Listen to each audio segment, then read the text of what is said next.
नारियल फोड़ करके क्रेडिट लेने का काम करते हैं। इंसान के हर कर्मों का रिजल्ट 5 साल के बाद आता है।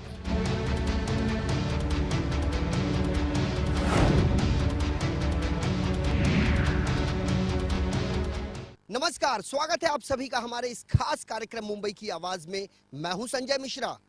देश की आर्थिक राजधानी कही जाती है मुंबई, और इस मुंबई के पश्चिम उपनगर स्थित इस समय हम संजय गांधी राष्ट्रीय उद्यान में खड़े हैं, जिसे संजय गांधी नेशनल पार्क के नाम से भी जाना जाता है। यहाँ पर पर्यटक बड़े पैमाने पर आते हैं, और जब यहाँ की जो चीजें हैं, यहाँ का जो वातावरण है, यहाँ का जो दृश्य है, वो अपने आप को भाव विभोर कर देने वाला है। और साफ तौर पर ये जो एक बड़ा सा जल विहार करते हुए, जो नौका विहार करते हुए लोग टीवी स्क्रीन पर आसानी से देखे जा सकते हैं, यही दृश्य नेशनल पार्क का है। और सबसे बड़ी बात यह है, ये जो नदी है, ये नदी आगे जाने के बाद एक नाले का किस तरीके से रूप लेती है, और वहां पर यहाँ की स्थिति कैसी है, वहां की स्थिति कैसी है। हमारे साथ यहाँ पर भारतीय जनता पार्टी की विधायक मनीषा चौधरी हैं, जो महानगर पालिका में बतौर नगर सेविका भी रह चुकी हैं और वर्तमान में वो विधायक हैं। और उन्होंने साल 2014 से ये प्रयास शुरू किया था कि किसी तरह दहीसर का वो नाला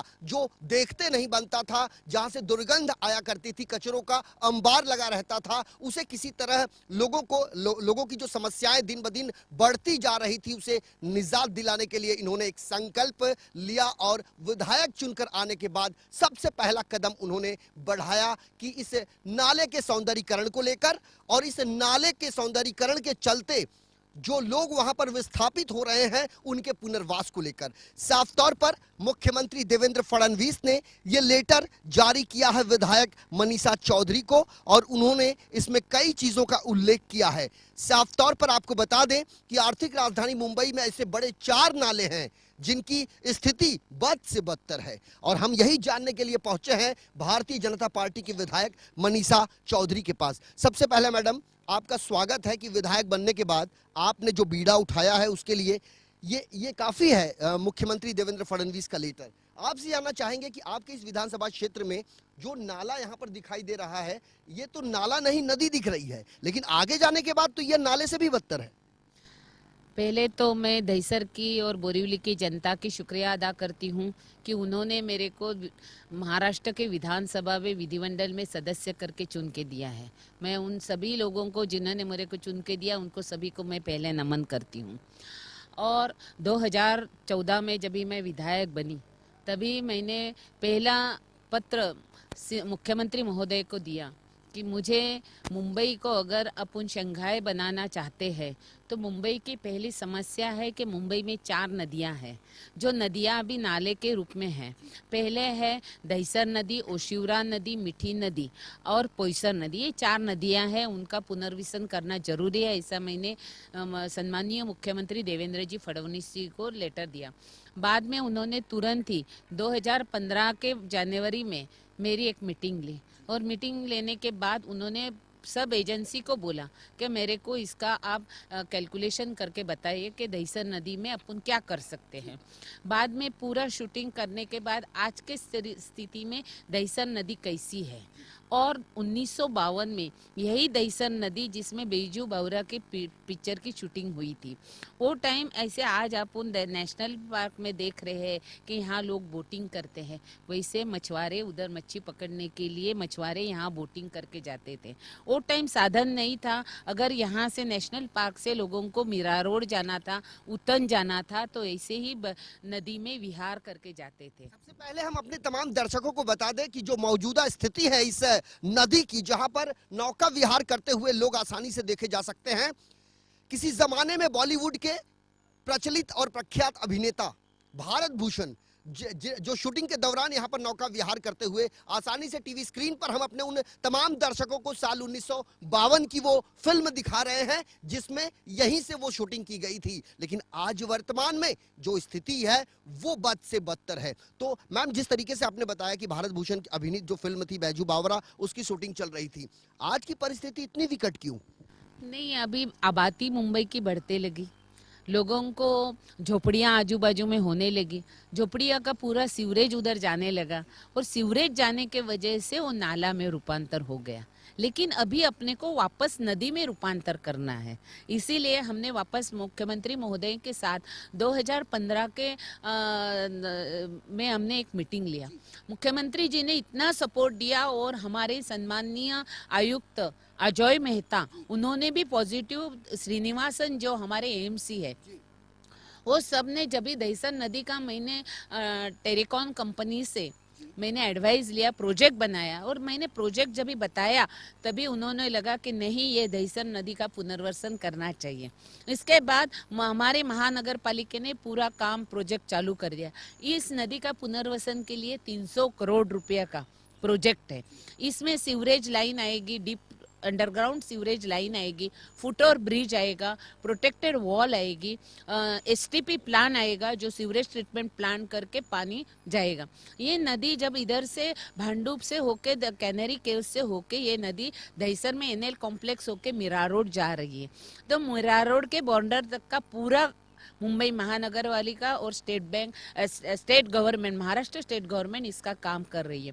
अभी थोड़ी दिक्कत आ रही थी कि जो हम लोग साइड से ब्यूटिफिकेशन कर रहे हैं, इस ब्यूटिफिकेशन में 400 से 450 फैमिली बाधित हो रही थी। तो मैंने सोचा कि भाई अभी अपने इसके लिए क्या करने का। तो मेरे को मालूम पड़ा कि दहिसर में 2 प्लॉट आरएनएल के हैं जो 29,000 स्क्वायर मीटर के प्लॉट है। उनको अगर पीएपी मिलेगी तो लोग खुशी से हमें ब्यूटिफिकेशन करने देंगे। बाद में मैंने वो ब्यूटिफिकेशन के लिए सीएम साहब से बोला, तो सीएम साहब ने मीटिंग लगाया, एमएमआरडी को बुलाया। एमएमआरडी ये प्लॉट देने को तैयार नहीं थे। फिर बाद में मैंने बोला, देखो आपका मेट्रो भी आ रहा है, हमारा नदी भी हो रहा है, दोनों दहिसर वासियों के लिए बहुत बहुत बहुत, बोला तो ये बहुत बड़ी गिफ्ट है। जितनी बात आप बता रही है, यहाँ के लोगों को शायद ही इसकी जानकारी हो। हाँ, लेकिन मैं पहले काम करती हूँ, काम करने के बाद प्रसिद्धि लेती हूँ। तो मैंने ये प्रस्ताव एमएमआरडी के मदान साहब के पास और सीएम साहब के पास रखा। सीएम साहब ने बोला इसमें से कुछ तो भी तोड़गा निकालो। तो एमएमआरडी ने बोला भाई हम लोग 50% देंगे। तो बाद में मैंने सीएम साहब को बोला नहीं, खाली 50% आप पीएपी देते हैं, इसके लिए मैं आपका धन्यवाद अदा करती हूँ, लेकिन मुंबई महानगर पालिका को बना के देना चाहिए। तो कल परसों ही मेरे को लेटर आया कि 50% हमको पीएपी एमएमआरडी बना के महापालिका दे रही है। तो अभी मेरी तो सब समस्या अभी, यानी एमएमआरडीए और मुंबई महानगर पालिका, ये दोनों का आपसी तालमेल बैठ चुका है, जबकि ऐसा बैठता नहीं है। तो अभी एमएमआरडी 50% 29,000 स्क्वायर मीटर के प्लॉट में हमको अब अराउंड 3200 पीएपी मिलेगी। तो 1600 पीएपी महानगर पालिका, 1600 पीएपी एमएमआरडी की। तो अब उन लोगों को ये घबराने की आवश्यकता नहीं है जिनके जहन में ये खौफ का वातावरण बन चुका था कि जब इस तरह की योजनाओं को अमली जामा पहनाया जाएगा तो ऐसे में उनका पुनर्वसन कहाँ होगा। तो ऐसे विस्थापितों के लिए एक बड़ी पहल कही जा सकती है, उन्हें डरने की आवश्यकता नहीं है। सही कह रहा हूँ मैं? हाँ जी, सही कह रहे हैं। मैं उसका प्रूफ देती हूँ कि हमें महाराष्ट्र शासन का लेटर आया है और महाराष्ट्र शासन में उसमें लिखा है कि 50% पीएपी महानगर पालिका को एमएमआरडी बना देगी। इसमें हमारा जो एसवी रोड का, दहिसर ईस्ट का जो एसवी रोड है उसका वाइंडिंग होगा, उसमें से लोगों को भी वहाँ घर मिलेंगे। डीपी रोड जो दहिसर विधानसभा में जितने डीपी के रोड है वो वाइंडिंग करने में जिन लोगों के यहाँ विस्थापित होंगे उनके लिए भी वहाँ पीएपी मिलेगी। तो एक बार फिर अपने तमाम दर्शकों को हम बता दें कि ये जो नदी है, ये नदी नेशनल पार्क में है जो पश्चिम मुंबई के पश्चिम उपनगर स्थित बोरीवली पूर्व में स्थित है और ये अपने आप में एक विशाल जंगल के रूप में जाना जाता है। यहाँ पर बड़े पैमाने पर सैलानी आते हैं और जो नदी आप देख रहे हैं, ये नदी का पानी जितना साफ दिख रहा है और निर्मल दिख रहा है, ऐसा आगे चलने के बाद नहीं है। और यही कारण है कि बड़े पैमाने पर जब बात आती है गंदे नालों की तो पहला नाम आता है दहिसर के उस नाले का, जिसमें जानवर जो मरे पड़े हैं उन्हें कुत्तों द्वारा किस तरीके से नोचा जा रहा है, ये भी तस्वीरें हम आपको लगातार दूसरे विंडो में दिखा रहे हैं कि एक तरफ जो पाक साफ नदी दिखाई दे रही है तो दूसरी तरफ कचरों के अंबार से सराबोर वो नाला जिसे देखना भी लोग पसंद नहीं करेंगे, और दूसरी तरफ उसी नाले का एक हिस्सा जो नदी के रूप में है, जहां पर बड़े पैमाने पर लोग छुट्टियों के दिन यहां का लुत्फ उठाने के लिए आते हैं। तो हम लगातार वो तस्वीरें दिखा रहे हैं। ये संजय गांधी राष्ट्रीय उद्यान की तस्वीरें हैं जो टीवी स्क्रीन पर वो दर्शक देख रहे हैं। मैडम, जो मैं बोली ना आपको कि MMRDA ने लेटर दिया है 14 जनवरी 2016 को। उसमें उन्होंने लिखा है कि जो RNL के 2 प्लॉट है, ये प्लॉट में 50% ये महापालिका को बना के देगी। इतनी बड़ी, तो ये साफ तौर पर ये हम नहीं कह रहे हैं, और ये नेता, जो नेताओं की भाषा होती है, दरअसल ये वो भाषा नहीं है। ये पत्र बयां कर रहे हैं वो कामगिरी की वो दास्तां जो बाकायदा, ये एक प्रकार से इनकी कार्यशैली जो है इसे काबिले तारीफ कहा जा सकता है। चूंकि ये हम पढ़ के आपको बता दें कि 50% जो सदनिका है वह बृहन मुंबई महानगर पालिका उपलब्ध करवाएगी, और MMRDA भी 50% उसके अंदर उसका भी सहयोग होगा। तो ये कहा जा सकता है कि अब जो पश्चिम उपनगर का दहिसर इलाका है, जो मुंबई का एक अंतिम पड़ाव कहा जा सकता है, जैसे चर्चगेट होता है तो चर्चगेट शुरुआत है, पर अंतिम पड़ाव दहिसर है। दहिसर में बड़े पैमाने पर झुग्गियां हैं और विकास जो है वक्त की जरूरत है। झोपड़पट्टी पुनर्वसन योजना भारतीय जनता पार्टी और शिवसेना की सरकार के कार्यकाल के दौरान हुआ था। उस समय साल 1996 व 97 का समय था, और जब उस समय महाराष्ट्र के तत्कालीन मुख्यमंत्री मनोहर जोशी साहब थे, जिन्होंने झोपड़पट्टी पुनर्वसन योजना को अमली जामा पहनाने के लिए हरी झंडी दिखाई थी, और उसकी सहयोगी पार्टी भारतीय जनता पार्टी थी। और आज ठीक स्थिति वही है, लेकिन मुख्यमंत्री भारतीय जनता पार्टी का है, और भारतीय जनता पार्टी ने अपने उन तमाम चीजों को अमली जामा पहनाना शुरू कर दिया है जब वो विरोधी के रूप में महाराष्ट्र की सत्ता पक्ष में थे। मैडम, आपसे एक बात जानना चाहते हैं, ये संकल्प कैसे आपके मन में आया? चूंकि ये तो एक बड़ी जटिल समस्या के रूप में देखी जा सकती है, चूंकि शिवसेना के विनोद गोसालकर साहब यहाँ के पहले विधायक हुआ करते थे, उनकी संज्ञान में नहीं आया। देखो, हर एक विधायक की सोच अलग रहती है। मैं संघ परिवार से जुड़ी हुई भारतीय जनता पार्टी की कार्यकर्ता के रूप से आज विधायक तक मैं पहुंची हूं। एक वार्ड के उपाध्यक्ष से लेके मैं धानु नगर पालिका में 10 साल नगर सेविका थी, 2.5 साल नगराध्यक्ष थी, और बाद में मुंबई महानगर पालिका की मैं नगर सेविका, और उसके बाद में मैं विधायक बनी हूँ। और पानी एक जल है, और जल ये आदमी का एक आत्मा के स्वरूप में है, और अगर जल ही नहीं होगा तो जीवन नहीं है। इसीलिए अगर पानी का अपने को वाटर हार्वेस्टिंग करना है, तो वाटर हार्वेस्टिंग करने के लिए इतनी दहिसर की नदी है, जो पहले लोग इसमें कपड़े धोते थे, पानी भरते थे, सब कुछ करते थे दहिसर के लोग। आज उनमें अगर आपने शूटिंग लिया है, तो जो हमारे यहाँ के कोली लोग का मैंने शूटिंग लिया, वो कोली लोग बोलते थे पहले हमारा पूरा जीवन ये नदी के ऊपर चलता था, रोजी रोटी नदी के ऊपर चलती थी। आज इस नाले के नदी नाले में बन गई है। तो वापस पुनर्वसन करने के लिए मैंने जो संकल्प लिया था, उसको मुख्यमंत्री जी ने जो मेरे को साथ दी, और सभी अधिकारियों ने, सभी फैकल्टी ने मेरे को 2 साल में, ऐसा कभी नहीं होता है। लेकिन कौन कहता है कि आसमान में छेद नहीं है, एक पत्थर तो तबीयत से उछालो यारो। एक नेता के मुखारबिंद से जो निकलता है उसे लोग सुनते हैं और कुछ समय के बाद भूल जाते हैं, क्योंकि नेता भी अपने उन दावों को लगभग भूल जाते हैं। लेकिन यहाँ पर एक कार्यकर्ता जिसके अंदर जो मन के अंदर जो इच्छा शक्ति थी, उसका ये नतीजा है कि देखते देखते नगर सेविका और उसके बाद विधायक, और अपने मन का वो दृढ़ संकल्प जो है उन्होंने आखिर उसे चरितार्थ कर ही दिया। आपसे जानना चाहेंगे कि आपके विधानसभा क्षेत्र में गणपत पाटिल नगर नाम का एक झोपड़पट्टी आता है, और यहाँ पर कई बार हमने कांग्रेस पार्टी की नगर सेविका चाहे शीतल म्हात्रे हो, उन्हें हमने BMC के वार्ड पर कई दिनों तक अनशन करते हुए देखा। बड़े पैमाने पर बिजली का अभाव, सड़क की समस्या, और दूसरी तरफ झुग्गियों का निर्माण, और मुख्य बात मैंग्रोव की कटाई। क्या कहेंगे? इस दहिसर नदी के साथ मैंने 3 प्रस्ताव सम्माननीय मुख्यमंत्री जी के साथ रखे थे। एक दहिसर नदी, दूसरा गणपत पाटिल नगर।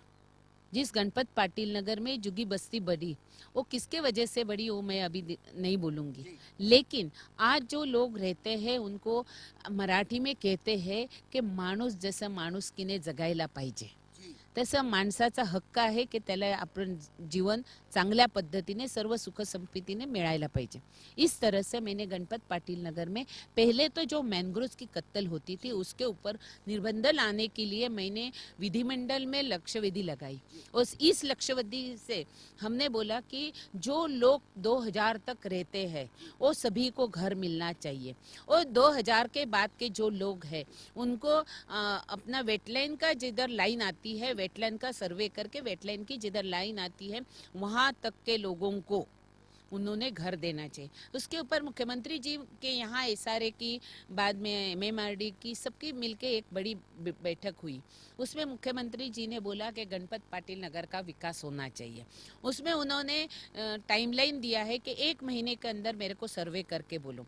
तभी पूरा एसआरए का सर्वे हो गया है कि एसआरए ने बोला है कि 2000 तक के कितने झोपड़े हैं, 2000 के जितने झोपड़े होंगे उनको एसआरए में घर देने वाली हूँ और 2000 के बाद होंगे उनको अफोर्डेबल हाउसिंग में कैसा बैठाना।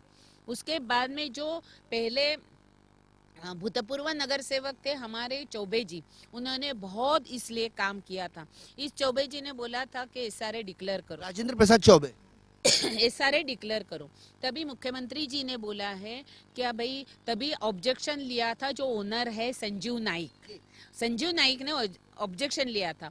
लेकिन संजीव नाइक जी से मैंने मीटिंग करके संजीव नाइक गवर्नमेंट को जमीन देने के लिए तैयार हुए हैं।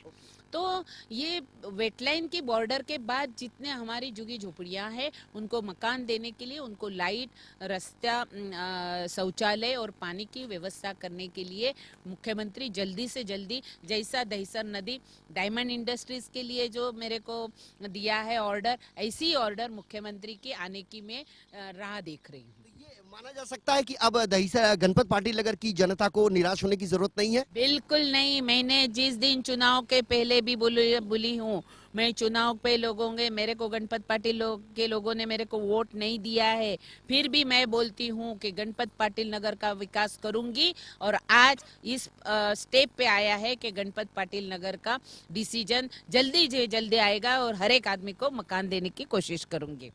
ये दहिसर के गणपत पाटिल नगर के उन रहवासियों के मन के अंदर जो खौफ था, जो सवाल थे और सवालों की जो लड़ियां थी, ये उनके लिए खुशखबरी कही जा सकती है, क्योंकि ये वक्तव्य हमारे नहीं है, ये वक्तव्य आपके विधायक के हैं जिन्होंने आपके लिए इतना प्रयास किया है। साफ तौर पर यह कहना है कि गणपत पाटिल नगर में रहने वाले तमाम लोगों का पुनर्वास वहीं किया जाएगा जो साल 2000 तक रहने वाले लोग हैं। और हमारे साथ यहाँ पर और भी कई लोग हैं। आपका नाम जानना चाहेंगे? मेरा नाम श्रीकांत पांडे है। पांडे जी, ये बताइए, कई दौर देखा, मुंबई में कितने साल से रहते हैं आप? 35 साल से। 35 साल में तो आपने कई चुनाव देखे होंगे, देखे हैं। कम से कम 7 तो देखे ही होंगे। तो ये बताइए कि आपके यहाँ की जो परिस्थिति थी बड़ी विकट थी, खास करके गणपत पाटिल नगर हो और उससे जुड़ी हुई आम जो झोपड़पट्टियां हैं उनका पुनर्वास नहीं हो पा रहा था, पुनर्वसन नहीं हो पा रहा था। आज वर्तमान की स्थिति को देखते हुए क्या संतुष्ट है? भारतीय जनता पार्टी के एक कार्यकर्ता होने के नाते मैं नहीं पूछ रहा हूँ, एक आम नागरिक के रूप में। नहीं, आम नागरिक के नाते भी और भारतीय जनता पार्टी कार्यकर्ता के नाते भी मैं बात करूंगा। 2 मिनट के आपका समय लूंगा। देखिए, दहिसर विधानसभा में आमदार मनीषा चौधरी जीत के आई, उसी दिन से उन्होंने नदी के बारे में प्रयास शुरू कर दिया। देखिए, जो जनप्रतिनिधि 2 तरह के होते हैं। एक तो होते हैं कि जो व्यवस्था चली आ रही है उस व्यवस्था में अपना काम निकाल देवे, 5 साल निकाल देवे, बात पूरी हो जाए। लेकिन दूसरे जो जनप्रतिनिधि होते हैं, जैसे हमारे मनीषा चौधरी है, माननीय खासदार गोपाल शेट्टी जी हैं, वो व्यवस्था में परिवर्तन करना चाहते हैं। और जनता वोट क्यों देती है? अगर उसी व्यवस्था संतुष्ट होती तो वोट क्यों देती थी परिवर्तन में? परिवर्तन इसलिए वोट देती है उस व्यवस्था से संतुष्ट नहीं है। तो कांग्रेस को लोगों ने हटाया और भारतीय जनता पार्टी के प्रतिनिधियों को दिया, चुन के दिया, माननीय खासदार गोपाल शेट्टी को और माननीय विधायक मनीषा चौधरी को। अब दहिसर की 3 बातों का आपने जिक्र किया, एक नदी का जिक्र आपने किया और एक गणपत पाटिल नगर का जिक्र किया। तीसरी बात आपने भी जिक्र नहीं किया, वो मेट्रो के बारे में। तो जब भी ये मनीषा ताई चुन के आई, सबसे पहले उन्होंने कहा कि भाई जो नाला है उसको हम नदी के रूप में परिवर्तित करेंगे। तो स्वास्थ्य संबंधी जो समस्या दहिसर की थी कि इससे जो बदबू आती है, जहाँ उससे कितने लोग रहने वाले हैं, उनके बिल्डिंग के भाव कम हो जाते हैं, उनको ठीक से बच्चों को खेलने के लिए नहीं मिलता है, बहुत सी बातें हैं, लोगों को अस्थमा हो रही है। तो इन सब बातों को ठीक करने के लिए दवा देना जरूरी है, लेकिन दवा के पहले अगर रोग की रोकथाम हो जाए सबसे जरूरी है। तो ताई ने प्रयास किया और वो प्रयास आपके सामने है। एक चीज और बता दीजिए, मेरा पूरा होने दीजिए। उसके बाद जब कांग्रेस शासन था तो मेट्रो 4 कोप तक चलाई जा रही थी। उसमें विधायक गोपाल शेट्टी जी ने कहा नहीं, चारकोप तक क्यों, ये दहिसर तक क्यों नहीं होनी चाहिए। और प्रयास करके आप देख रहे हैं कि दहिसर से माननीय प्रधानमंत्री नरेंद्र मोदी जी ने उद्घाटन भी कर दिया है, इसका शिलान्यास भी कर दिया है कि दहिसर से गणपति पाटिल नगर से होकर के अंधेरी तक, वर्सोवा तक, और दूसरी जो है दहिसर यहाँ से अपने दहिसर चेक नाके से होकर के अंधेरी तक, ये मेट्रो 2 जगह चलेगी और निर्धारित समय में 3 साल के अंदर ये पूरी होने वाली है। इसके लिए 6 लोगों को कॉन्ट्रैक्ट भी दिया जा चुका है। तो ये एक बड़ा काम जो दहिसर का था कि जो ट्रेन में चढ़ नहीं पा रहे थे, उनको बोरीवली रिक्शा करके जाना पड़ता था, सबसे बड़ी समस्या दूर हो जाएगी कि उनको दहिसर से मेट्रो में चढ़ करके आराम से अंधेरी जाने के लिए मिलेगा, रसवा जाने के लिए मिलेगा। बखान कर रहे हैं आप भारतीय जनता पार्टी की? नहीं, काम की बखान कर रहा हूँ। भारतीय जनता पार्टी तो है ना, खाली तो बीजेपी में बोलता इसके मैं। पहले आपके सहयोगी पार्टी के भी विधायक यही थे ना, विनोद गोसालकर साहब, तो उस समय क्यों नहीं हो पाया? भाई उस समय हो पाता तो विधायक क्यों होती थी ये? अगर घोसालकर जी सारा का सारा काम किए होते तो ताई को क्यों लोग चुन करके देते, फिर उन्हीं को चुन के देते ना। अगर निरुपम ने सारा काम किया होता तो गोपाल सिटी को लोग क्यों चुन के देते थे? परिवर्तन लोग क्यों करते हैं कि उस व्यवस्था से संतुष्ट नहीं रहते हैं। परिवर्तन ही संसार का नियम भी है। नियम है। हो सकता है कि हमारी भी अगर प्रतिफल नहीं हो, हमारे भी लोग अच्छा काम नहीं कर पाओ, जनता दूसरे को भी चुन के देवे। एक बात और बता दीजिए, ये जो हम नदी यहाँ देख रहे हैं, ये नदी यहाँ पर तो बड़ा पाक साफ दिख रहा है, इसका पानी भी निर्मल दिख रहा है, स्वच्छ दिख रहा है, लेकिन ये आगे जाने के बाद में उसको देखना भी लोग पसंद नहीं कर रहे हैं, इतनी गंदी है। क्यों? कारण ये है कि यहाँ से अभी क्या है, यहाँ से जब नहीं निकलती है तो तबेले हैं, तबेले का लोग छोड़ देते हैं पानी उसके अंदर, सीवरेज की है, संडास की है, सभी उसके अंदर छोड़ देते हैं। व्यवस्था हो नहीं पाई है। अभी क्या सीवरेज की व्यवस्था हो रही है, तब लोग उन जानवरों को भी मृत अवस्था में यहाँ फेंक दिया जाता है। नहीं, हाँ फेंक देते हैं लोग, वो भी करते हैं, वो भी कर देते हैं लोग, जहाँ पाते वहाँ जनता भी क्या उतनी जागरूक के साथ साथ एक जनता का भी तो फर्ज होता है। जनता का पद बहुत जरूरी है, लेकिन हम जनता को भी साथ साथ शिक्षित करेंगे, उनको भी बताएंगे कि भाई आपको ये काम नहीं करना है, और सरकार की तरफ से भी काम करेंगे, जनप्रतिनिधि की तरफ से भी काम करेंगे। एक विषय आपने बीच में रह गया, टोक दिया, तो गणपत पाटिल नगर का भी विषय बीच में आया था। गणपत पाटिल नगर के बारे में हमारे माननीय खासदार जी का भी और आमदार जी का भी पहले से कहना है कि भाई आप जैसे मैनग्रोव काटते चले जाएंगे, भरनी करते चले जाएंगे, झोपड़े बढ़ाते चले जाएंगे, तो पूरा का पूरा गणपत पाटिल नगर को धारावी थोड़ी बनाना है। उसको रोकने के लिए हम प्रयास करते हैं कि नहीं भाई रुकना, पहली बात क्यों रुकना चाहिए। जो बात मानते हैं कि मैंग्रोव की कटाई बड़े पैमाने पर हुई है ना, तो उसको रोकने के लिए प्रयास। किसी की गिरफ्तारी हुई है? हुई है, गिरफ्तारी भी हुई है, उस पर केस भी हुआ है, सारा कुछ हुआ है, लेकिन तो मैंग्रोव की कटाई बदस्तूर जारी है। कैसा है कि दुनिया में कोई भी बुराई एक दिन में तो होती नहीं है, एक दिन में खत्म भी नहीं होती। हमारा प्रयास है कि जल्दी खत्म हो जाए, लेकिन एक दिन में रोक देना संभव नहीं होता है कोई भी चीज़ को, जैसा कि आप जानते ही हैं। तो वहाँ के बारे में भी जिस दिन से मैशत आई है, उस दिन से ही चालू है कि भाई इन लोगों की जीवन स्तर में सुधार हो। पहले भी गोपाल सेठी जी ने क्या कहा था, निरुपम के सामने कहा था, कांग्रेस सामने कहा था कि भाई ये तय करो कि आज के बाद झोपड़ा नहीं बनेगा। वहाँ के लोगों को भी कहा था, वोट की चिंता नहीं करते हुए, कि आज के बाद झोपड़े अगर नहीं बनेंगे तो आज तक के लोगों को मान्यता दे दो, इनको घर दे दो, हमको कोई इतराज नहीं है, लेकिन झोपड़े बनते रहेंगे और आपको सब देते रहेंगे, दोनों साथ साथ नहीं चलेगा। आपने माननीय सांसद के बारे में भी बताया, गोपाल शेट्टी साहब के, आप बताएंगे कि मालवनी इलाका किसके संसदीय क्षेत्र में आता है? आपने अच्छा प्रश्न किया है। मालवनी इलाका जो अभी आजकल उत्तर मुंबई में है, माननीय गोपाल शेट्टी के क्षेत्र में आता है। आप परिवर्तन वहां जाके देख सकते हैं, एक दिन वहां भी टैक्स और लगाइए, आपको हम बताएंगे कि मालवनी में क्या क्या हुआ है। क्या होता है? ड्रग्स की बिक्री होती है? ड्रग्स सांसद का विषय नहीं है, ड्रग्स जो पुलिस का विषय है, उसके बारे में करेंगे, बाद में बातचीत करेंगे। पानी की चोरी होती है वहां पर? चोर कहाँ नहीं है, चोर को कब रुकेगा पानी, जब सबको मिलेगा। आप पानी देंगे नहीं और बोलेंगे चोरी मत करो। इस मुंबई में सारे लोग पानी पीते हैं, सबको कनेक्शन नहीं है, पीते हैं कि नहीं पीते हैं, चाहे वो चोरी करके पीते हैं, चाहे डाका मार के पीते हैं, चाहे किसी से लेके पीते हैं, चाहे उधार पीते हैं, पानी पीते हैं कि नहीं पीते हैं। तो माननीय गोपाल शेट्टी का ऐसा कहना है कि भाई पानी सबको दो, लेकिन उन्हें तो दुख होता है ना जो उसका बिल भर के पानी हासिल करते हैं। बराबर है, बिल भर के पानी हासिल करते हैं, बिना जिसको पानी मिलता है सबको बिल भरना चाहिए, सबको कनेक्शन दे। यही तो हमारा सवाल है कि सबको कनेक्शन दीजिए और सबसे पैसा लीजिए, ऐसी कोई बात नहीं है। तो जो दहिसर की परिस्थिति में सुधार होने वाला है, यहाँ के लोगों में जो परिवर्तन होने वाला है, 3 बड़े विषय जो है, नदी का विषय, मेट्रो का विषय, गणपत पाटिल का विषय, ये तीनों विषय को हमारे दोनों माननीय विधायक मनीषा चौधरी जी और माननीय सांसद गोपाल शेट्टी जी मिल करके बहुत जल्दी हल करेंगे। आपको परिणाम सामने के लिए देखे मिलेगा। All the best. हम भी चाहेंगे कि आपका ये दृढ़ संकल्प जो लिया है वो पूरा हो सके।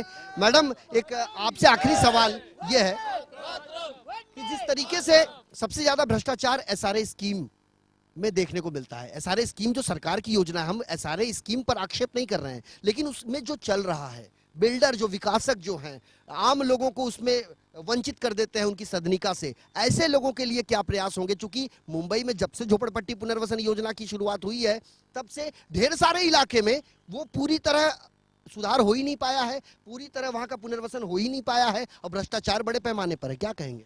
नहीं, एसआरए में ऐसा है कि यहाँ के जो झुग्गी झोपड़ी वाले हैं उनके जो पुरावे में अभी जो अपन कंपलसरी किया है क्या, उनका आधार कार्ड, बराबर, ये आधार कार्ड के वजह से अपने को सब कुछ मालूम पड़ता है। एक आधार कार्ड में पूरी जीवन की कुंडली वो आदमी की मिलती है। तो ये आधार कार्ड में एक दफे उसको मकान दिया जाएगा। अभी गवर्नमेंट के ऊपर बायोमेट्रिक कार्ड बनाने का चालू कर दिया है। पहले आधार कार्ड नहीं होगा उसके पास? नहीं, आधार कार्ड तो कंपलसरी है ना। अगर आप 2000 तक रहते हैं, 2000 तक रहने वाले को एसआरए में सदनिका मिलती है, तो उसके पास आधार कार्ड होना जरूरी है। अगर आधार कार्ड आ गया तो मालूम पड़ेगा जुनियन आदमी को अपन मकान दिया है। यानी हम कह सकते हैं कि जिन लोगों ने आधार कार्ड नहीं बनाया उन्हें बनाना चाहिए। ये तमाम दर्शकों के लिए ये बहुत ज्यादा ये इम्पोर्टेंट ये इंफॉर्मेशन है कि यदि आपने अपना आधार कार्ड नहीं बनवाया है तो आप आधार कार्ड बनवा लें, यदि सरकारी योजना का लाभ यदि आप चाहते हैं तो। चूंकि सबका साथ सबका विकास यही कल्पना लेकर प्रधानमंत्री नरेंद्र मोदी ने एक नई सरकार का आगाज किया है, एक नई राजनीति की जंग जो है वो लड़नी शुरू की है। और ऐसे में उनके कामों को अमली जामा पहनाने के लिए उनके तमाम सांसद, तमाम विधायक अब दृढ़ संकल्प हैं। हमारे साथ यहाँ पर बड़े पैमाने पर लोग हैं। एक एक लाइन में आपसे जानना चाहते हैं कि वास्तव में जो हो रहा है क्या वो सही हो रहा है या और थोड़ा सा उसमें तेजी लानी चाहिए? ये तो बहुत सही हो रहा है और इतना जल्द कदम उठाने वाली हमारी मनीषा ताई चौधरी है। वो अभी महानगर पालिका में, मैं भी एक पार्षद हूँ 12 नंबर की वार्ड की, यहाँ के बाजू के वार्ड की है, और मैंने उनका काम करने का तरीका देखा है। उस तरीके की वजह से उनका जो ये पाउल उठाने का ज़्यादा से ज़्यादा प्रयत्न है और वो प्रयत्न बहुत जल्दी सफल हुआ। ऐसा कभी पार्षद हैं? मैं पार्षद हूँ यहाँ की बाजू की, और ऐसे ही काम करने वाली हमारी मनीषा ताई आमदार और हमारे गोपाल शेट्टी भी वहाँ से काम कर रहे हैं, तो भारतीय जनता पार्टी का नाम और ऊपर ही जाएगा। महानगर पालिका कॉरपोरेशन का जब चुनाव हुआ तो इसमें एक बड़ा बदलाव देखने को ये मिला कि बड़े पैमाने पर महिलाएं इसमें निर्वाचित होकर आई और अब एक महिलाओं का एक बड़ा अखाड़ा बन चुकी है राजनीति। और यहाँ पर अब महिलाएं, पुरुष प्रधान इस भारतवर्ष में पुरुषों से कंधा मिलाकर चलने वाली महिलाओं ने भी अब राजनीति में अपना लोहा मनवाना शुरू कर दिया है। और उसकी एक जीती जागती मिसाल कही जा सकती है भारतीय जनता पार्टी की मनीषा चौधरी, जो नगर सेवक रहते हुए अब विधायक है भारतीय जनता पार्टी की, और कई चीजों का संकल्प उन्होंने लिया है। और ये हम नहीं कह रहे हैं, ये उनका रच कह रहा है जो उन्होंने सरकारी महकमों से साल 2014 से शुरू किया था और साल 2016 में सफलता उन्हें हासिल हुई है। मुख्यमंत्री देवेंद्र फडणवीस ने इस बात का भी उल्लेख किया है कि यहां पर जिस तरीके से जो नदी है वो नाले में तब्दील हो चुकी है और अब फिर से उसको नदी में परिवर्तित करने का समय आ चुका है। एक बार फिर अपने तमाम दर्शकों को हम भारतीय जनता पार्टी की विधायिका और उनके साथ जो तमाम लोग आए हैं उनकी तस्वीरें आपको टीवी स्क्रीन पर दिखा रहे हैं। और साथ ही साथ आपको बता दें कि मुंबई में साल 2019 तक जो मेट्रो का काम है, मेट्रो का जो मार्ग है उसे पूरा प्रशस्त कर लिया जाएगा। 22 किलोमीटर के लिए तकरीबन 9,630 करोड़ रुपए आवंटित किए जा चुके हैं और ये ट्रांस हार्बर लिंक के लिए, और इसके साथ साथ सिवड़ी और वर्ली जो जोड़ रास्ता है उसके लिए तकरीबन 4.5 किलोमीटर के लिए 490 करोड़ रुपए पास किए गए हैं। और खास करके विरार और अलीबाग मार्ग के लिए जो 126 किलोमीटर के अंतराल में आता है 12,975 करोड़ रुपए इसके लिए पास किए गए हैं। तो ये कोस्टल के लिए। तो हम एक बार फिर ये कह सकते हैं कि स्मार्ट सिटी, आर्थिक राजधानी मुंबई जरूर देश की आर्थिक राजधानी कहलाती है, लेकिन यहाँ पर स्मार्ट सिटी के लिए जो शुरुआत, इसे स्मार्ट सिटी कह सकते हैं। यस, स्मार्ट सिटी में क्या क्या आ सकता है? एयरपोर्ट आ सकती है, नदियाँ आती हैं, साफ स्वच्छ भारत अभियान के अंदर कर रोड, नाले, गटर सब आते हैं और ये ब्यूटिफिकेशन होएगा तो दहिसर नंबर 1 बनेगा। इसीलिए मैं दहिसर नंबर 1 बनने के लिए जिस जनता ने मुझे चुन के विधायक भेजिए, इस पूरे जनता का ये सपना जो था वो साकार करने के लिए मैं पूरे जनता को, जिन्होंने मेरे को चुन के दिया, भारतीय जनता पार्टी के सभी नेताओं, भारतीय जनता पार्टी के सभी कार्यकर्ताओं और दहिसर के सभी लोगों को मैं नमन करती हूँ कि आज जो हो रहा है उनके आशीर्वाद से हो रहा है। दहिसर विधानसभा क्षेत्र की जनता आपकी विधायक ने आपका धन्यवाद किया है और उन्होंने आपको जो सपना दिखाया है उसे वो सिर्फ सपना मात्र बनकर नहीं रहेगा, उसे यथार्थ में भी लाया जाएगा, ये कहना आपके विधायक का है। तो आज के हमारे इस सफर में मेरे साथ अभी के लिए इतना ही, लेकिन हम दोबारा यहां जरूर आएंगे अपडेट लेने के लिए कि मनीषा चौधरी ने जो संकल्प उठाया है वह अपने आगाज तो उसका हो चुका है, लेकिन अपने अंजाम तक वो कैसे और किस हाल में पहुंच पाता है ये देखना दिलचस्प होगा। बहरहाल कैमरा पर्सन सागर चौगले के साथ मुझे यानी संजय मिश्रा को दीजिए इजाजत। कल हाजिर होंगे किसी अन्य विधानसभा क्षेत्र की अन्य समस्याओं को लेकर, तब तक के लिए नमस्कार। कुछ लोगों का यह कहना होता है कि मीडिया आई और चली गई, क्या हुआ, लेकिन ऐसे लोगों को हम बताना चाहेंगे ना ही हम न्यायपालिका हैं, ना ही हम विधायिका हैं और ना ही हम कार्यपालिका हैं। हम हैं लोकतंत्र के चतुर्थ स्तंभ कहे जाने वाले पत्रकारिता के एक अभिन्न हिस्सा, और हमारा यह प्रयास है कि जो खबर है वह पूरी पारदर्शिता के साथ अपने दर्शकों तक पहुंचाना, बिना उसमें कोई तोड़जोड़ किए। तो हमारा यह प्रयास बदस्तूर जारी रहेगा। आपके इलाके में भी यदि कोई समस्याएं हैं, आप भी यदि चाहते हैं कि आपके इलाके के नगर सेवक क्या करते हैं, विधायक क्या करते हैं, आपके सांसद ने क्या किया, तो टीवी स्क्रीन पर लगातार फ्लैश हो रहे हमारे इस नंबर पर आप हमसे संपर्क कर सकते हैं। आपका एक टेलीफोन कॉल हमारे लिए पूर्व की दिशा साबित होगी। हमारे इस खास पेशकश में मेरे साथ अभी के लिए इतना ही। सागर चौगले के साथ मुझे दीजिए इजाजत। नमस्कार।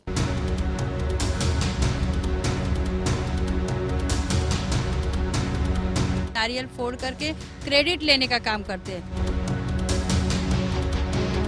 इंसान के हर कर्मों का रिजल्ट 5 साल के बाद आता है।